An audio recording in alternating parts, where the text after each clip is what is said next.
કોઈ સ્ટેટસ વિના અમેરિકામાં રહેતા અને મોટાભાગે કેશમાં જોબ કરતા ઘણા ગુજરાતીઓ પારાવાર શોષણ અને હેરાનગતિનો ભોગ બનતા રહ્યા છે. તેમની સાથે આવું વર્તન કરનારા બિઝનેસ ઓનર્સ પણ પાછા ગુજરાતીઓ જ હોય છે. ટ્રમ્પે ઇલીગલ એલિયન્સ સામે તવાઈ શરૂ કરી ત્યારે થોડા સમય માટે ગ્રીન કાર્ડની રાહ જોતા હોય તેવા ઓનર્સનો પાવર અને ત્રાસ બંને ઓછા થઈ ગયા હતા.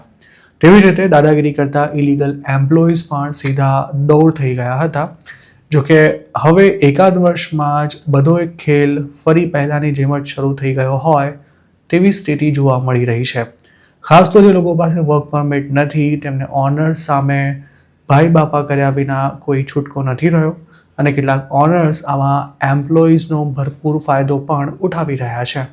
યુએસમાં ગુજરાતીઓની ખાસી વસ્તી ધરાવતા મોટા શહેરમાં બનેલી આવી જ એક ઘટનાની માહિતી આઈ એમ ગુજરાતને મળી છે, જેમાં 6 મહિના સુધી એક કપલને જોબ પર રાખ્યા બાદ સસ્તા એમ્પ્લોયની વ્યવસ્થા થઈ જતાં ઓનરે તેમને હેરાન પરેશાન કરીને કાઢી મૂક્યા હતા.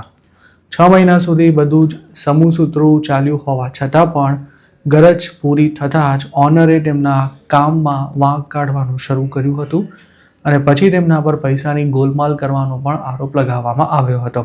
નવાઈની વાત એ છે કે સોમાની એમ્પ્લોયીએ પોતે જો આવી કોઈ ચોરી કરી હોય તો તેનો પુરાવો આપવા માટે ઓનરને કહ્યું હતું, પણ ત્યારે નફટ ઓનરે મારી પાસે આખો દિવસ કેમેરા ચેક કરવાનો ટાઈમ નથી તેવું કહીને આ વાતને જ ઊંધા પાટે ચડાવી દીધી હતી.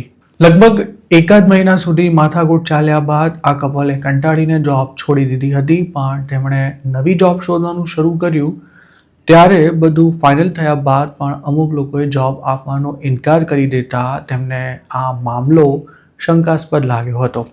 આખરે પોતાના કેટલાક સંબંધીઓની મદદથી તેમણે વધુ તપાસ કરાવી ત્યારે ખબર પડી હતી કે જ્યાં પણ પોતાની જોબનું નક્કી થાય છે ત્યાંનો ઓનર જ્યારે જૂના ઓનર પાસેથી ફીડબેક માંગે ત્યારે તેને એવું કહી દેવાતું હતું કે આ કપલનું કામ તો બરાબર છે પણ પેલા ભાઈનો હાથ ચોખ્ખો નથી. જે સ્ટોરમાં આ કપલે ક્યારે પણ એક પૈસાની ગોલમાલ નહોતી કરી ત્યાં જ તેમના પર ચોરી કરવાના આરોપ લાગતા તેમણે જોબ છોડી હતી. પણ ત્યાર પછી ઓનરે તેમને બદનામ કરવાનું નહોતું છોડ્યું, જેના કારણે આ કપલને આખરે સ્ટેટ જ છોડવાની ફરજ પડી હતી. હાલ આ કપલ બીજી જગ્યાએ જોબ પર લાગી ગયું છે, પણ જૂનો ઓનર તેમને હજુ પણ બદનામ કરવાનો એકેય મોકો જવા નથી દેતો. શિકાગોમાં કન્વીનિયન્સ સ્ટોરમાં કામ કરતા એક ગુજરાતીની હાલત પણ કંઈક આવી જ છે. તેને અગાઉ કલાકનો $14 પગાર ઓફર કરાયો હતો, પરંતુ વિન્ટર શરૂ થયો તે પહેલાં જ ધંધો ડાઉન છે તેવા બહાના કાઢવાનું શરૂ કરનારા ઓનરે $10 કામ કરવું હોય તો કરો, બાકી બીજે ક્યાંક જોબ શોધી લો તેવું કહી દીધું હતું. જોકે વર્ક પરમિટ ધરાવતા આ ગુજરાતીએ ઓનર સામે સરેન્ડર થવાને બદલે તેને ચોખ્ખા શબ્દોમાં કહી દીધું હતું કે અવર્સ વધારે નહીં આપો તો ચાલશે, પણ પગારમાં કાપ મૂક્યો તો જોવા જેવી થશે. ફેક રોબરી કરાવ્યા બાદ હાલ ગ્રીન કાર્ડની રાહ જોઈ રહેલા આ ઓનર પોતાના એમ્પ્લોયની ધમકીથી ડરી ગયા હતા અને તેમણે પગારમાં કાપ મૂકવાનું પણ માંડી વાળ્યું હતું. જોકે ઓનરે એકવાર પોતાની અસલિયત છતી કરી દીધી હોવાથી હવે આ ગુજરાતી દર અઠવાડિયે પગાર લઈ લે છે. તેવી જ રીતે ટેનેસીમાં શાંતિવાળી જોબ છોડીને વધારે પગારની લાલચમાં જોર્જિયા મૂવ થયેલો એક ગુજરાતી પણ હવે પોતાના નિર્ણય પર પસ્તાઈ રહ્યો છે, કારણ કે અગાઉ મીઠી મીઠી વાતો કરતો નવો ઓનર હવે તેને દરેક બાબતે ટોક્યા કરે છે. જોર્જિયા ગયા બાદ આ યુવકને ખબર પડી હતી કે તેના પહેલાં જે વ્યક્તિ ત્યાં કામ કરતી હતી તેને પણ ઓનરે હેરાન પરેશાન કરી દઈને જોબ છોડવાની ફરજ પાડી હતી અને હવે આ ગુજરાતી પણ માત્ર 4 જ મહિનામાં બીજે ક્યાંક જોબ શોધવા લાગ્યો છે. જોકે એવું પણ નથી કે આવા દરેક કેસમાં વાંક માત્ર ઓનરનું જ હોય છે. અમુક અવળચંડા એમ્પ્લોઈઝ ઓનરના નાકમાં પણ દમ કરી નાખતા હોય છે. સાઉથ કેરોલાઇનામાં બનેલી આવી જ ઘટનામાં એમ્પ્લોયને આખો સ્ટોર ચલાવવા આપી દેનારા એક ઓનરને $1.20 લાખ નુકસાન ભોગવવાનો વારો આવ્યો છે. એમ્પ્લોયે બેફામ ચોરી કરી હોવાના મજબૂત પુરાવા મળતા તેમણે પોલીસ ફરિયાદ તો નોંધાવી દીધી છે, પણ તેમનો ફ્રોડ એમ્પ્લોયી હાલ ફરાર થઈ ગયો છે. અમેરિકામાં ઘણા બિઝનેસ ઓનર્સ એમ્પ્લોઈઝને પોતાના ઘરના સભ્યની જેમ પણ સાચવતા હોય છે. ન્યૂજર્સીમાં જોબ કરતા એક ગુજરાતીને લંગ કેન્સર હોવાનું નિદાન થતાં તેના ઓનરે જ બધી દોડાદોડ કરી તેની તાબડતોબ ટ્રીટમેન્ટ શરૂ કરાવી હતી અને કેન્સર શરૂઆતના સ્ટેજનું જ હોવાથી પોતાના બોસને કારણે આ યુવક બચી ગયો હતો અને ત્યારથી જ તેણે નક્કી કરી લીધું છે કે પોતે અમેરિકામાં રહેશે ત્યાં સુધી આ જ ઓનરને ત્યાં જોબ કરશે. ઘણા ઓનર્સ એમ્પ્લોયને કપરા સમયમાં આર્થિક મદદ પણ કરતા હોય છે અને જો કોઈ જોબ છોડીને જતું રહે તો પણ તેની સાથેના સંબંધો કાયમ રાખતા હોય છે. ફ્લોરિડાનો એક યુવક સારા પગારની લાલચે જાન્યુઆરીમાં જોબ છોડીને જોર્જિયા જતો રહ્યો હતો, પણ નવા ઓનરે અઠવાડિયામાં જ હેરાનગતિ ચાલુ કરી દેતા આ યુવક પાછો ફ્લોરિડા આવી ગયો છે અને ઓનરે તેને જોબ પર પણ રાખી લીધો છે. જોકે એમ્પ્લોયને સાચવતા ઓનર્સની સંખ્યા માંડ આંગળીના વેઢે ગણાય તેટલી છે અને તેમને હેરાન કરવામાં કોઈ કસર ન છોડતા ઓનર્સની અમેરિકામાં કોઈ જ કમી નથી. ટેનેસીમાં રહેતા અને વર્ષોથી પોતાનો બિઝનેસ ચલાવતા એક ગુજરાતીનું માનીએ તો ટ્રમ્પના આવ્યા પછી ઓનર અને એમ્પ્લોયી બંને એકબીજાના દાવ લેવાનું શરૂ કર્યું છે. જોકે કોઈને ખોટી રીતે હેરાન કરવાને બદલે ઓનર અને એમ્પ્લોયી એકબીજાનું માન રાખીને શાંતિથી કામ કરે તેમાં જ તેમની ભલાઈ છે. આ ગુજરાતીનું એવું પણ કહેવું હતું કે શોષણનો ભોગ બનતા અનડોક્યુમેન્ટેડ ઇમિગ્રન્ટ્સની સંખ્યા ખૂબ જ મોટી છે અને હવે તો ઓનર્સ તેમને ચોરીના ખોટા કેસમાં ફિટ કરાવીને ડિપોર્ટ કરાવી દેવાની પણ ધમકી આપવા લાગ્યા છે.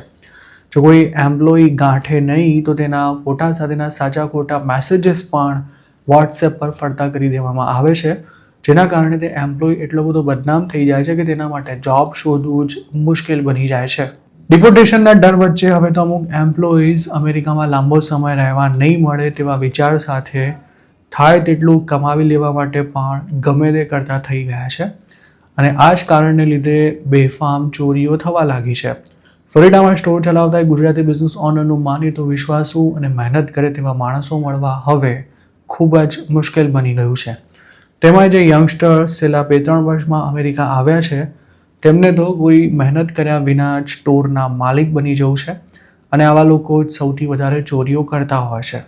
તેવી જ રીતે જો ઓનર વધારે કચકચ કરતો હોય તો કેટલાક એમ્પ્લોયી સ્ટોરમાં જ ચાવી મૂકીને ચાલુ નોકરીએ નીકળી જતા હોય છે અને તેમના કારણે ઓનર રાતોરાત દોડતા થઈ જાય છે. જે રીતે યુએસમાં બિઝનેસ ઓનર્સના વોટ્સએપ ગ્રુપ ચાલે છે તેવી જ રીતે એમ્પ્લોઈઝ પણ પાછા પોતાના ગ્રુપ ચલાવતા હોય છે અને આ સિવાય દરેક ગામના લોકો પણ વોટ્સએપ ગ્રુપ્સથી એકબીજા સાથે જોડાયેલા હોય છે.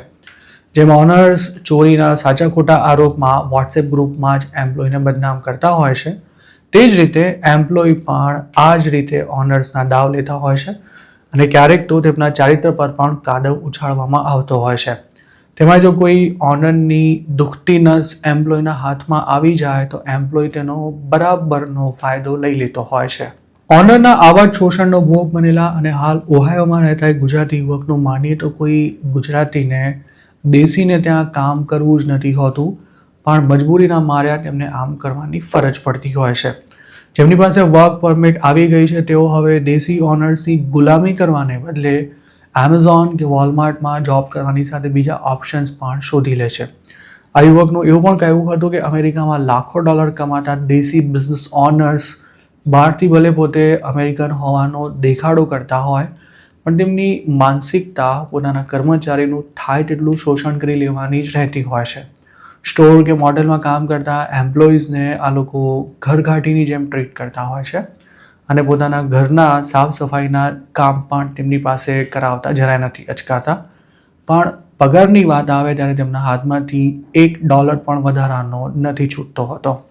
એમ્પ્લોઈઝ અને ઓનર્સ વચ્ચેના આ રિલેશન્સ અંગે આપનું શું માનવું છે તેમને કમેન્ટમાં ચોક્કસ જણાવજો.